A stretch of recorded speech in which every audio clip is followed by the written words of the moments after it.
Hi and welcome to AutoCAD Electrical Pro. In this video, I'll introduce the basics of navigating the AutoCAD Electrical interface, including the Start tab, ribbon, toolbars, panels, and the command line. Basically, everything you see when you first open the program. Alright, let's get started. In today's video, I'm going to walk you through the essential elements of the AutoCAD Electrical interface and show you how to begin navigating the software confidently. AutoCAD has been evolving for decades, and one thing you'll quickly notice is that there are usually multiple ways to perform the same task. Some tools or panels you may never use because they're very specific, but understanding the layout will help you find what you need much faster. The goal of this video is to help you become familiar with the parts of the interface you'll use every single day as an AutoCAD electrical user. I'm working with a fresh installation, and personally, I like the default setup. I tend not to customize it too heavily.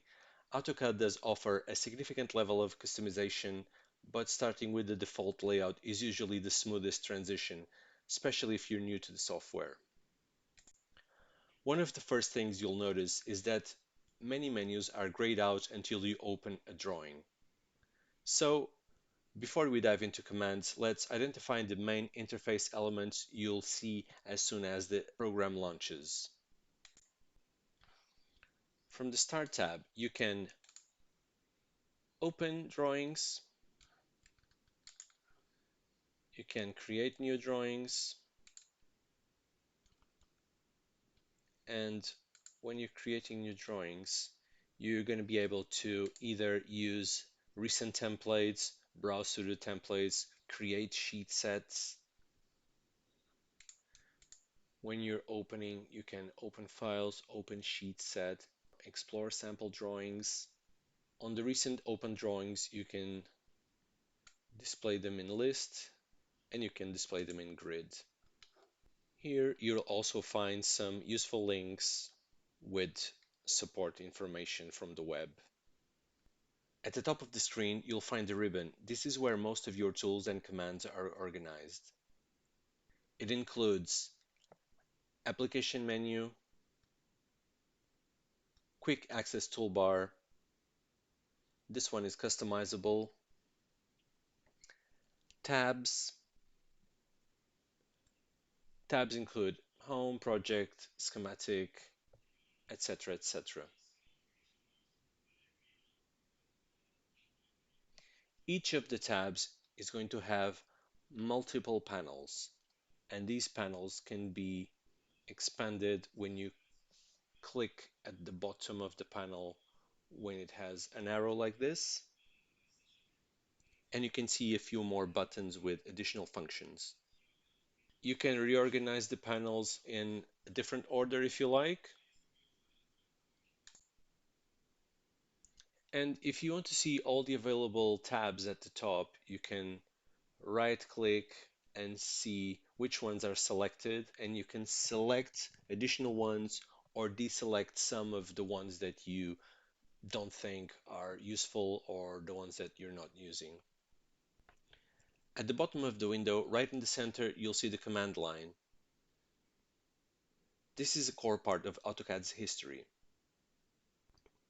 Traditionally, users typed commands directly, and although modern users often rely on buttons and toolbars, the command line remains extremely powerful. AutoCAD's interface is designed to feel familiar to users of other Microsoft Office-style software, making it more intuitive. But remember, most actions in AutoCAD can be performed in more than one way, through ribbon, through toolbars, or by typing commands. Now let's look at the undo and action history. AutoCAD records your actions. You can use the undo buttons at the top, or you can review previous commands directly in the command line.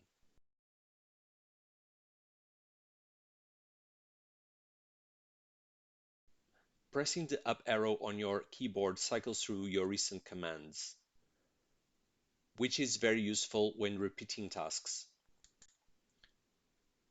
Let's go through a very simple example, creating a line. If I want to create a line, I can go to the Home tab, navigate to the Draw panel, and click the Line tool. I can then place the start and end points anywhere on the screen.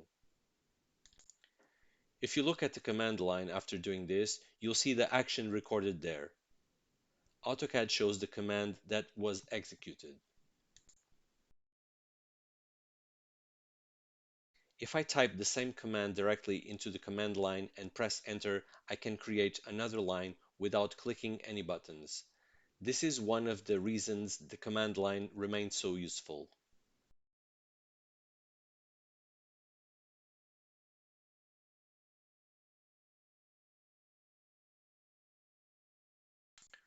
Looking around the screen, there are a few more useful interface elements worth pointing out.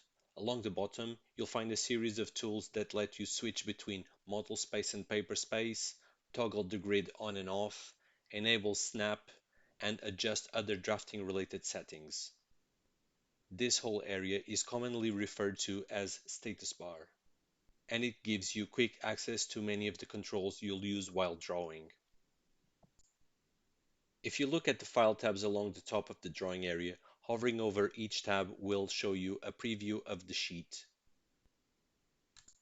from where you can switch between model page and any layout pages you've created. At the very top center of the window, you'll see the title bar, which displays the name of the file you currently have open. And over on the top right corner, you'll find the info bar. This is where you can search for help, access your account details, and find additional information or support resources. This has been a brief introduction to navigating AutoCAD Electrical. In future videos, I'll go into more detail on specific functions and workflows so you can build up your skills step by step. Thanks for watching. If you found this helpful, make sure to subscribe for more AutoCAD Electrical tutorials.